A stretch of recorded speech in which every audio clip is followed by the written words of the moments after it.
નવમો દાખલો એવું કહે છે કે એક શર્ટ સીવડાવવા માટે 2 મીટર 15 સેમી કાપડની જરૂરી છે, તો 40 મીટર કાપડમાંથી કેટલા શર્ટ બનશે અને કેટલું કાપડ છે એ બચશે। તો અહીંયા આપણને હિન્ટ એવી આપી છે કે માહિતીને સેમીમાં ફેરવવી।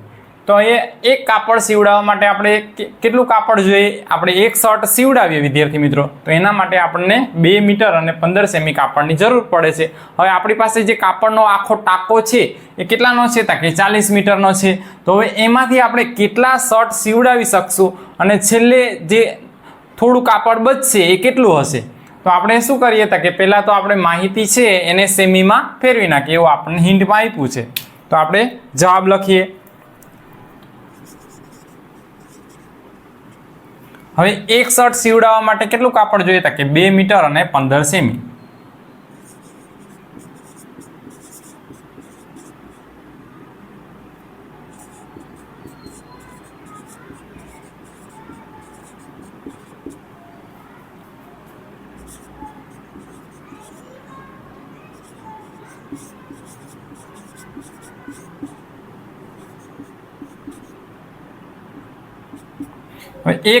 એક શર્ટ સીવડાવવા માટે કાપડની જરૂરિયાત કેટલી કાપડની જરૂરિયાત છે? તો કે 2 મીટર અને 15 સેમી। હવે આપણને ખબર છે વિદ્યાર્થી મિત્રો કે 1 મીટર એટલે 100 સેમી થાય। 1 મીટર એટલે કેટલા થાય છે? 100 સેમી। તો 2 મીટરને આપણે સેમીમાં ફેરવીએ તો 2 મીટર એટલે કેટલા થશે? 200 સેમી અને પ્લસ વધારાનું છે 15 સેમી। તો ટોટલ એક શર્ટ માટેનું કાપડ છે એ કેટલું થશે? તો કે 215 સેમી। હવે આપણી પાસે ટોટલ કાપડ કેટલું છે? તો કે 40 મીટર કાપડ છે। 40 મીટર કુલ કાપડ છે। તો 40 મીટરને આપણે સેમીમાં ફેરવીએ તો કેટલું થશે? 40 ગુણ્યા 1 મીટર એટલે 100। 40 ગુણ્યા 1 મીટરને સેમીમાં ફેરવીએ એટલે 100, એટલે આપણે 40 ગુણ્યા 100 થશે। એટલે બંનેનો ગુણાકાર કરીએ તો 4 એકા 4 અને 2 શૂન્ય અહીંયા અને 1 અહીંયા, એટલે ટોટલ કેટલા શૂન્ય આવશે? 3। તો હવે આપણી પાસે આ માપ છે મીટરમાંથી આવી ગયું સેમીમાં। શર્ટ માટે 215 સેમી કાપડ જોઈએ છે અને આપણી પાસે ટોટલ કાપડ છે 4000 સેમી। હવે આપણી પાસે દાખલા તરીકે કોઈ વસ્તુ છે કે આપણી પાસેથી હવે અહીંયા જે 4000 સેમી આપ્યું છે એમાંથી આપણે કેટલા શર્ટ સીવડાય, તો હવે એના માટે આપણે શું કરીશું? તો કે 4000 સેમીને 215 વડે ભાગાકાર કરીશું। હવે કેટલા શર્ટ બનશે? 4000 સેમીમાંથી 215 સેમીના કેટલા શર્ટ બનશે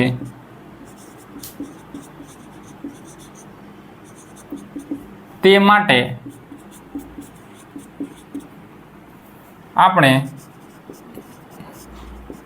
4000 ને 215 વડે ભાગીશું। ચાલો આપણે શું કરવો પડશે? 4000 ને 215 વડે ભાગાકાર।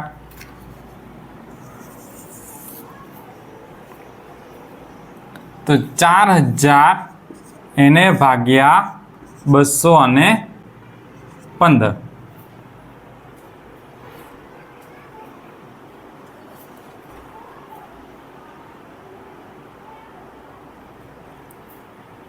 ચાલો આપણે 215 એકા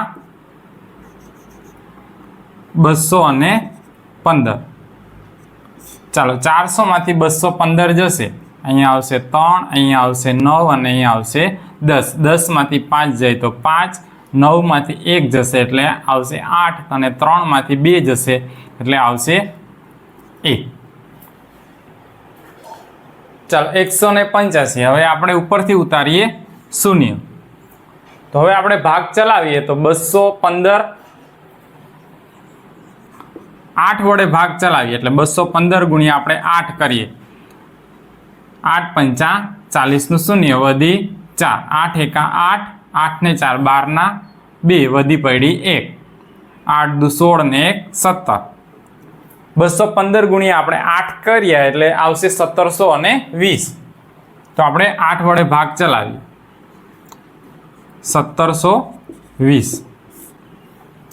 ચાલો શૂન્યમાંથી શૂન્ય જાય તો શૂન્ય, 5 માંથી 2 જશે એટલે વધશે 3, 8 માંથી 7 જશે એટલે વધશે 1 અને 1 માંથી 1 જશે એટલે વધશે 0. હવે અહીંયા જોજો વિદ્યાર્થી મિત્રો, જે 130 છે 215 કરતાં નાના છે એટલે હવે આપણે આગળ દાખલો કરી શકીએ નહીં. એટલે અહીંયા આપણને શેષ છે કેટલી મળી? 130. તો હવે આપણે 4000 મીટર 4000 સેમી જે કાપડ હતું એમાંથી આપણે 215 સેમીના કાપડ છે શર્ટ છે કેટલા સીવડાવી શકશું? 18 સીવડાવી શકશું. અને છેલ્લે જે કાપડ હશે એ કેટલું હશે? તો કે 130 સેમી છે એ બાકી રહેશે. તો આપણે ફાઇનલ જવાબ લખી દઈએ.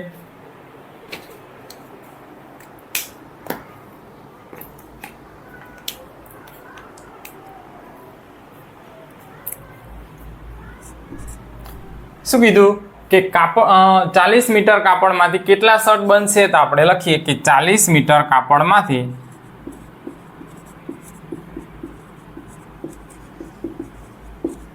18 શર્ટ બનશે.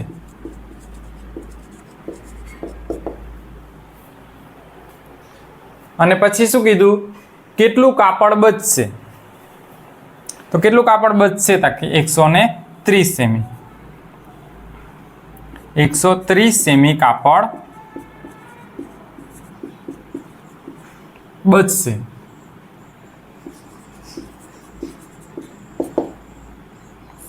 ને એમ ન લખવું હોય તો આપણે અહીંયા 1 મીટર અને 30 સેમી પણ લખી શકીએ. 1 મીટર અને 30 સેમી બંને વિદ્યાર્થી મિત્રો તમે 130 સેમી લખો તો પણ સાચું છે અને 1 મીટર અને 30 સેમી લખો તો પણ સાચું છે. એટલે તમે કોઈ પણ રીતે લખી શકો. વિડીયો પૂઝ કરી અને આખો દાખલો તમે લખી શકો. 10 અને દાખલા નંબર 11. તો 10મો દાખલો એવો છે કે દવાઓ બોક્સમાં ભરેલી છે અને દરેક બોક્સનું વજન છે 4 કિલો અને 500 ગ્રામ છે. તો 800 કિલોની ક્ષમતાવાળી એક વાનમાં કેટલા બોક્સ ભરી શકાશે? હવે અહીંયા એક બોક્સનું વજન આપણને આપી દીધું છે અને જે વાન છે એની ક્ષમતા છે 800 કિલો છે એ ઉંચકી શકે છે.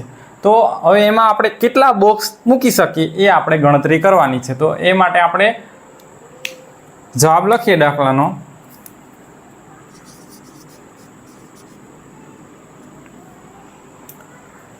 કે દરેક બોક્સનું વજન એટલે એક બોક્સનું વજન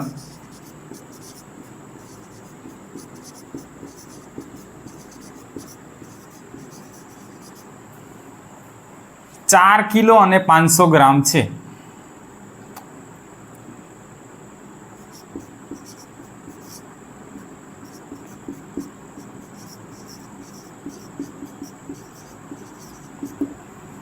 વિદ્યાર્થી મિત્રો આપણને ખબર છે કે 1 કિલો 1 કેજી એટલે 1000 ગ્રામ થાય. હવે અહીંયા આપણને એક માહિતી કિલોમાં આપી છે અને એક ગ્રામમાં આપી છે. તો આપણે શું કરીશું તો કે બંનેને આપણે ગ્રામમાં ફેરવી દઈએ. અલગ અલગ છે એટલે આપણે મોટો એકમ છે એને નાનામાં ફેરવશું. તો 4 કિલો એટલે કેટલા થશે? 1 કિલો એટલે 1000 ગ્રામ થશે. એટલે 4 કિલો એટલે 4000 ગ્રામ થશે. એટલે 4000 ગ્રામ વત્તા 500 ગ્રામ એટલે ટોટલ કેટલું થશે? તો કે 4500 ગ્રામ. આ થયું એક બોક્સનું વજન. હવે આ માહિતી આપણી પાસે ગ્રામમાં છે. તો હવે આપણે વાનની જે કેપેસિટી છે 800 કિલોની આ માહિતી આપણને કિલોમાં આપી છે. તો એને પણ આપણે ગ્રામમાં ફેરવી દઈએ.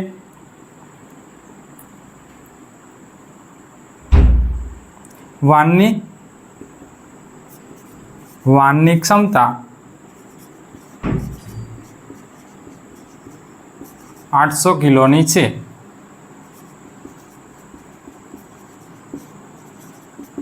હવે આપણે 800 ને કિલો છે અને ગ્રામમાં ફેરવીએ એટલે 800 ગુણ્યા 1 કિલામાં કેટલા ગ્રામ હોય 1000 એટલે એને ગુણીશું આપણે 1000 વડે. હવે છે આ કિલોમાંથી આપણી પાસે આવી ગયું ગ્રામમાં. ચાલો 8 એકા 8, 2 શૂન્ય અહીંયા અને 3 શૂન્ય અહીંયા એટલે ટોટલ 5 શૂન્ય મૂકી દઈએ તો એકમ દશક 100 1000 10,000 એકમ દશક 100 1000 10,000 લાખ તો આવશે 8 લાખ ગ્રામ. હવે વાન છે એ 8 લાખ ગ્રામ વજન છે એ ઉંચકી શકે છે. તો હવે આપણી પાસે એક બોક્સનું વજન છે એ કેટલું છે તો કે 4,500 ગ્રામ છે.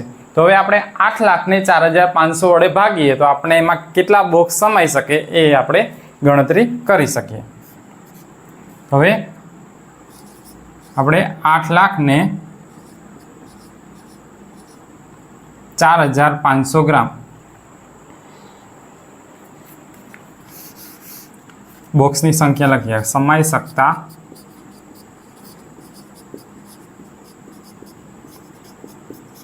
બોક્સની સંખ્યા બરાબર શું થશે તો કે વાનની ક્ષમતા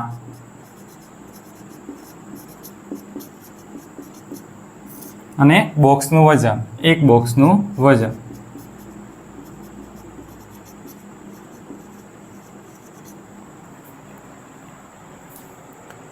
ચાલો વાનની ક્ષમતા છે આપણને કેટલી આપી છે તો કે 8 લાખ ગ્રામ.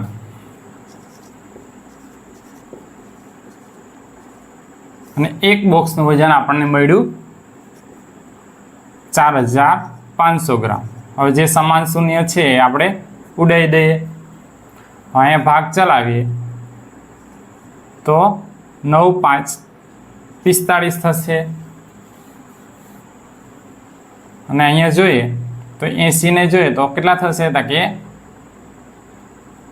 16 5 80 અને પાછળ 2 શૂન્ય એટલે 500 આવશે.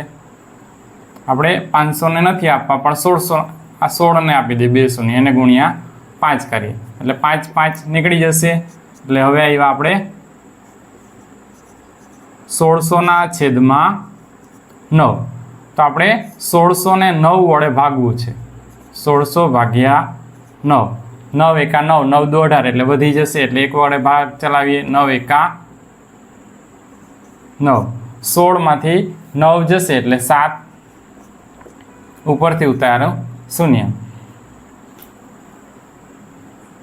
ચાલો 9 એકા 9 9 દુ 18 9 તારી 27 9 ચોક 36 9 પચા 45 9 ચોક 54 9 સત્તા 63 9 અઠ્ઠા 72 એટલે વધી જશે એટલે 9 સત્તા 63 63 જશે એટલે કેટલા આવશે પાછા 7 ઉપરથી ઉતાર્યું શૂન્ય એટલે 9 સત્તા 63 પાછા કેટલા વધશે 7. હવે આપણે અહીંયા જવાબ પોઈન્ટમાં આવશે પણ આપણે અહીંયા પોઈન્ટમાં જવાબ પાછળનો ધ્યાનમાં લેવાનો નથી. એટલે હવે કેટલા બોક્સ ભરી શકાશે તો કે 177 બોક્સ ભરી શકાશે.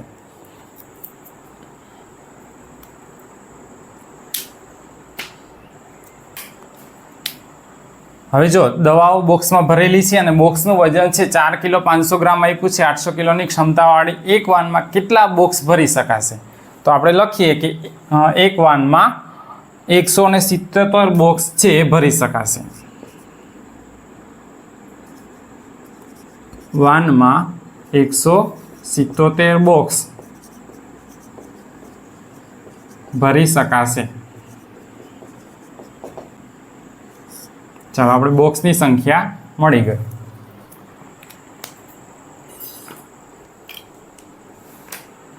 ત્યારબાદ દાખલા નંબર 11 છે. 11મો દાખલો આપણને એવું કહે છે કે શાળા અને વિદ્યાર્થીના ઘરની વચ્ચેનું જે અંતર છે એ 1 કિમી અને 875 મીટર છે. તો રોજિંદા જીવનમાં તે આવવા અને જતા બંને વખત ચાલે છે. તો 6 દિવસમાં તેના દ્વારા આવરી લેવાતું કુલ અંતર શોધો. હવે જે શાળા અને વિદ્યાર્થીના જે ઘર વચ્ચેનું અંતર છે, ધારો કે અહીંયા શાળા છે અને આ વિદ્યાર્થીનું ઘર છે. હવે આ વચ્ચેનું જે અંતર છે એ આપણને આપ્યું છે 1 કિમી અને 875 મીટર. હવે જો શાળા અને વિદ્યાર્થીના ઘરને વચ્ચેનું અંતર 1 કિમી 875 મીટર છે, તે રોજિંદા તે આવતા અને જતા, એટલે ઘરથી શાળાએ આવશે અને પાછું ઘરે જશે, એટલે આપણે બંનેને મીટરમાં ફેરવી દઈએ. અહીંયા કિમીમાં આપ્યું છે એક માપ આપને મીટરમાં આપ્યું છે, તો આપણે શું કરીશું તો કે બંને માપ છે ને નાના એકમમાં ફેરવશું. તો હવે 1 કિમી એટલે આપણને ખબર કેટલા થશે તો કે 1000 મીટર, અને બીજું પ્લસ આપ્યું છે 875, એટલે એને આપણે એડ કરી દઈએ 875, એટલે ટોટલ કેટલું થશે 1875. હવે 1875 મીટર છે એ ઘરથી શાળા દૂર છે. હવે એક વખત આવશે એટલે આટલું કાપશે, પાછું વિદ્યાર્થી છે એક ઘરે જશે એટલે 2 વખત થશે, એટલે આને આપણે ગુણ્યા 2 કરીશું. આ આપણને 1 દિવસનું મળશે વિદ્યાર્થી મિત્રો. આપણે સ્કૂલે જો આપણને એક જ વખતનું અંતર આપ્યું છે, એક વખતનું અંતર છે કેટલું આપ્યું છે 1 કિમી 875, એટલે આપણે એને સેમીમાં મીટરમાં ફેરવું તો 1875 મીટર આવ્યું. 1875 મીટર છે એ ઘરેથી શાળાએ જશે અને પાછું શાળાએથી ઘરે આવશે, એટલે 2 વખત થશે, એટલે એનો આપણે 2 વડે ગુણાકાર કરીએ એટલે 5 દુ 10 નું 0 વધી આવશે 1, 7 દુ 14 ને 1 15 ના 5 વધી 1, 8 દુ 16 ને 1 17 ના 7 વધી 1, 2 એકા 2 ને 1 3. હવે એક દિવસનું અંતર કેટલું થશે?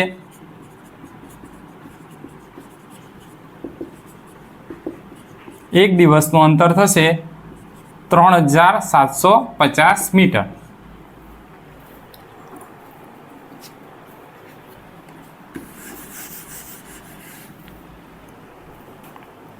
તો એક દિવસનું આટલું થશે, તો આપણે કેટલા દિવસનું શોધવાનું છે?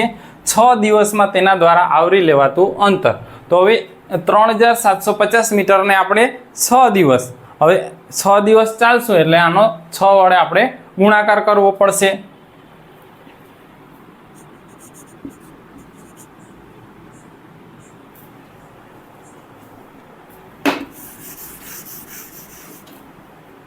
ચાલો આપણે જવાબ લખીએ.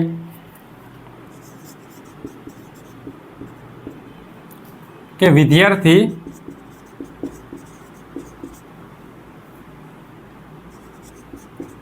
ઘરથી શાળાનું અંતર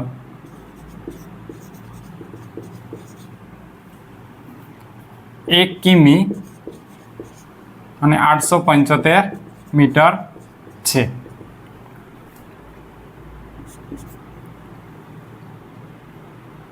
એટલે આપણે એને કિમીમાંથી મીટરમાં ફેરવશું એટલે કેટલું થશે તો કે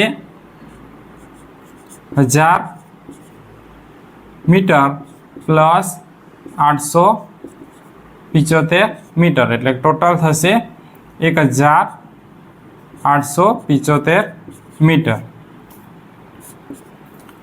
હવે આ થયું વિદ્યાર્થીના ઘરથી શાળાનું અંતર. હવે વિદ્યાર્થી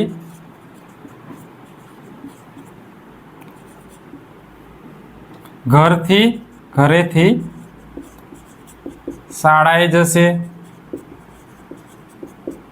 અને પાછો આવશે. એટલે શું કરશું આપણે તો કે ઘરેથી આ ડબલ વખત થશે એટલે 1875 ગુણ્યા આપણે 2 કરીએ. 5 દુ 10 નું 0 વધી 1, 7 દુ 14 ને 15 ના 5 વધી 1, 8 દુ 16 ને 17 ના 7 વધી 1, 2 એકા 2 ને 1 300. આટલું મીટર છે એક દિવસ. તો એક દિવસમાં કપાતું અંતર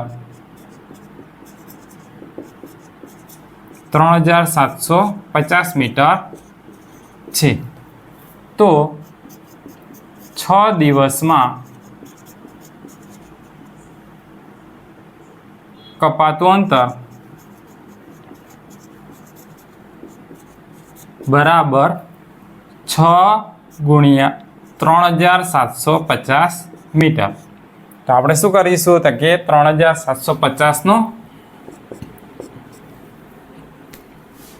100 વડે ગુણાકાર કરીએ. 750 એને ગુણ્યા 6. 0 6 50 30 નું 0 વધી 3 7 42 ને 3 45 ના 5 વધી પડી 4. 6 1 6 6 2 12 6 તારી 18 18 19 20 21 ને 22. ચાલો 6 દિવસમાં કપાતું અંતર 22,500 મીટર છે. અને આપણે 22,500 ને આપણે કિમીમાં ફેરવીએ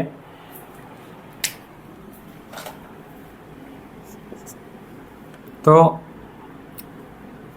આપણને ખબર છે વિદ્યાર્થી મિત્રો કે 1 કિમી એટલે 1000 મીટર થાય. તો અહીંયા આપણી પાસે 22,000 છે એટલે એનો મતલબ કે 22 કિમી થયું. તો 6 દિવસમાં કપાતું અંતર 22 કિમી. 22 કિમી નીકળી જશે એટલે પાછળ વધશે 500 મીટર એટલે 22 કિમી અને 500 મીટર છે. આ આપણો ફાઇનલ જવાબ. વિડીયો પોઝ કરી અને